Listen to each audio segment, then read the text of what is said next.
Hello दोस्तों, मेरे YouTube channel में आपका स्वागत है। आज मैं आपके लिए लाया हूँ बहुत ही महत्वपूर्ण टॉपिक जिसका नाम है BSM। आखिर BSM क्या होता है, BSM का जो सिद्धांत है वो क्या होता है, इसका यूज़ कहाँ कहाँ किया जाता है और किस लिए यूज़ किया जाता है, इससे हमें क्या लाभ मिलता है, इसके अबाउट हम आपको आज इसके विषय में सब कुछ बताएंगे। तो सबसे पहले यदि हम BSM की बात करें तो BSM की जो एक डिफिनीशन होती है, आप कह सकते हो कि BSM एक प्रकार का लीन टूल्स है या एक प्रबंधन उपकरण है जिससे हम किसी भी सेवा में जल्दी या किसी भी सामग्री को पहुंचाने में जल्दी या उसमें होने वाली जो रुकावट है, जो उसका वेस्ट है, उसको रोकने में मदद मिलती है। ठीक है। और अब जो वैल्यू स्ट्रीम मैपिंग होती है, इसके भी कई घटक होते हैं। इसमें मुख्य रूप से इसके 4 घटक आते हैं। जो आपका पहला घटक होता है वो होता है प्रोसेस स्टेप। प्रोसेस स्टेप का मतलब होता है कि किसी भी उत्पाद को बनाने या सेवा प्रदान करने में जो गतिविधियाँ शामिल होती हैं उसको हम कहते हैं प्रोसेस स्टेप। और जो आपका दूसरा होता है जिसको हम इंफॉर्मेशन फ्लो कहते हैं। तो इंफॉर्मेशन को आप कह सकते हो, अगर डिफिनीशन के रूप में कहना चाहें तो, कि प्रक्रिया के दौरान यानी कार्य करने के दौरान जानकारी कैसे और कहाँ प्रवाहित होती है, इसको हम कहते हैं, इसको रखते हैं इंफॉर्मेशन फ्लो में।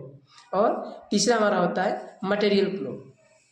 तीसरा घटक में यानी कि जो हमारा कच्चा माल है या जो हमारा रॉ मटेरियल है वो वर्क इन प्रोग्रेस में उसकी जो आवाजाही है, इसके जो स्टेप को हम देखते हैं, यह होता है हमारा मटेरियल फ्लो। और जो आपका चौथा टॉपिक आता है वो होता है हमारा मैट्रिक्स। अब मैट्रिक्स में अभी आपके क्या होते हैं, कई पॉइंट होते हैं, मुख्य रूप से 4 पॉइंट होते हैं। पहला पॉइंट आपका होता है सीटी का मतलब होता है साइकिल टाइम। तो साइकिल टाइम क्या होता है, आपको नहीं पता होगा तो आपको बता दें।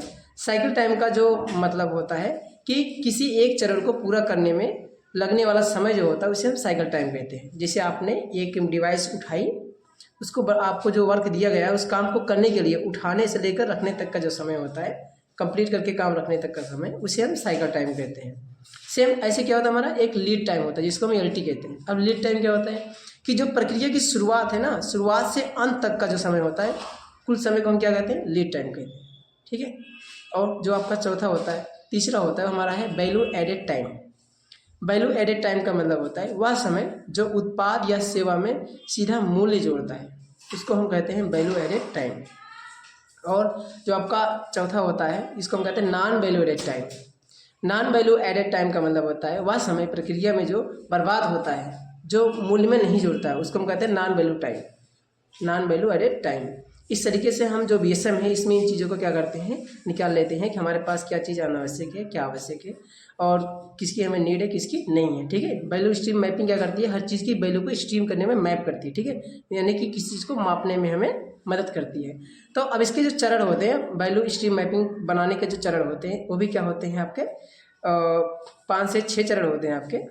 तो आपका जो पहला चरण होता है वो क्या होता है कि जो आपका डिफाइन द स्कोप, जो आपका पहला आपका चरण है वो डिफाइन द स्कोप होता है, यानी कि जो उसका दायरा है वो तय करते हैं इसमें हम।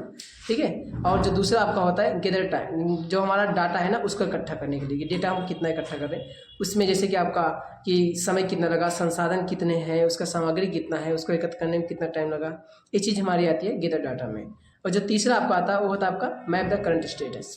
और जो आपका चौथा आता है वो होता है आइडेंटिफाई वेस्टेज। इसमें जितने भी हमारे वेस्टेज हैं उसको आइडेंटिफाई कर लेते हैं।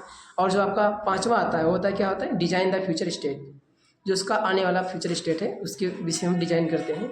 और जो आपका पांचवा होता है वो होता है डेवलपमेंट एक्शन प्लान, हमने इसके लिए क्या डेवलपमेंट एक्शन प्लान लिया। इस तरीके से क्या होता है, हमारा वैल्यू स्ट्रीम मैपिंग हमारे प्रोडक्ट में यूज़ होता है, हमारी कंपनियों में यूज़ होता है, हमारे दैनिक जीवन में भी यूज़ होता है। हम कोई भी प्रोजेक्ट बनाते हैं उसमें इसका यूज़ किया जाता है। ठीक है। BSM।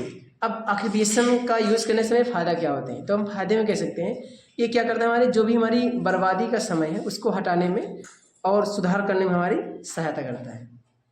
और दूसरी चीज़ कि इसमें टीमों के बीच बेहतर संवाद और सहयोग करता है।